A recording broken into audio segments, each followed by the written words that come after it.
Hello viewers, welcome back to my channel. আজকে আমি পথের দাবি শরৎচন্দ্রের লেখা যে গল্পটি তার এমসিকিউ নিয়ে আলোচনা করব। তো এমসিকিউ যাবতীয় যত কিছু এই গদ্য থেকে আসার সম্ভাবনা রয়েছে সেইগুলো এখানে করা রয়েছে। তোমরা এক নজরে এমসিকিউ সিরিজটা দেখে নাও। 1 নম্বর হচ্ছে, দয়াসাগর পরকে সেজে দি নিজে খাইনে, বক্তা হলেন জগদীশবাবু। 2, অপূর্ব পিতার বন্ধু হলেন নিমাইবাবু। 3, আমি বাবু ভারী ধর্মভীরু মানুষ, কথাটি বলেছে গিরিশ মহাপাত্র। 4, গিরিশ মহাপাত্রের সাথে অপূর্বর পুনরায় কোথায় দেখা হয়েছিল? উত্তর, রেল স্টেশনে। পলিটিক্যাল সাসপেক্টের নাম কি? উত্তর, সব্যসাচী মল্লিক। 6, গিরিশ মহাপাত্রের ট্যাকে পাওয়া গিয়েছিল 1 টাকা ও গন্ডা 6 পয়সা। 7, পুলিশ স্টেশনে বসে থাকা বাঙালিরা কোথায় কাজ করত? উত্তর, বর্মা অয়েল কোম্পানিতে। 8, বুনো হাঁস ধরাই যে এদের কাজ। বুনো হাঁস বলতে বোঝানো হয়েছে উত্তর, ভারতের স্বাধীনতা সংগ্রামীদের। 9, লোকটি মাথায় কী তেল মেখেছে? উত্তর, নেবুর তেল। 10, রাত্রের মেল ট্রেনটার প্রতি একটু দৃষ্টি রেখো, সে যে বর্মায় এসেছে এ খবর সত্য, বক্তাকে? উত্তর, নিমাইবাবু। 11, যাকে খুঁজছেন সে যে এ নয় তার আমি জামিন হতে পারি, বক্তা হলেন? উত্তর, অপূর্ব। 12, তুমি তো ইউরোপিয়ান নও, এ কে অপূর্বকে কথাটি বলেছিলেন? উত্তর, বর্মায় সাব ইন্সপেক্টর। 13, গিরিশ মহাপাত্রের জামার রং ছিল? উত্তর, রামধনু। 14, বড় সাহেব অপূর্বকে পাঠিয়েছিলেন? উত্তর, ভামতে। 15, গিরিশ মহাপাত্রের বয়স? উত্তর, 30-32-এর অধিক নয়।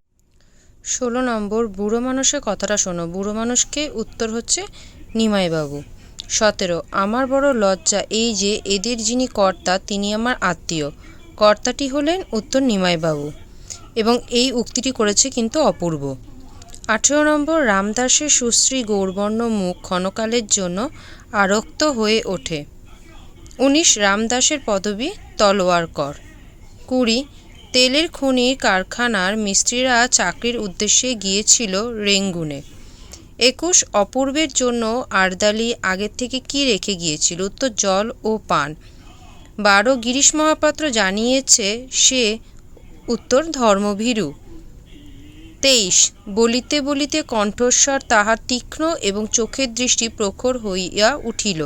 এখানে কার কথা বলা হয়েছে? উত্তর হবে অপূর্বর।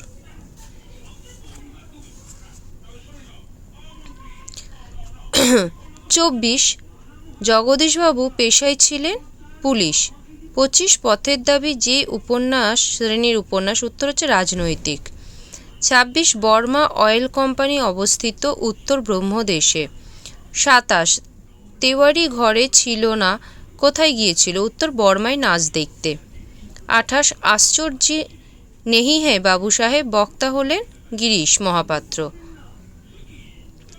29, দারোগা নিমাইবাবু সম্পর্কে অপূর্ব হয় কাকা, অপূর্বর মানে কাকা হয় নিমাইবাবু। 30, অপূর্ব যে শ্রেণীর যাত্রী সেই কামরায় সহযাত্রী ছিল? কেউই ছিল না, প্রথম শ্রেণীর যাত্রী ছিলেন তিনি। 31, এই লোকটিকে আপনি কোনো কথা জিজ্ঞেস না করেই ছেড়ে দিন, বক্তা হলেন অপূর্ব, অপূর্ব এই কথাটি নিমাইবাবুকে বলেছিলেন।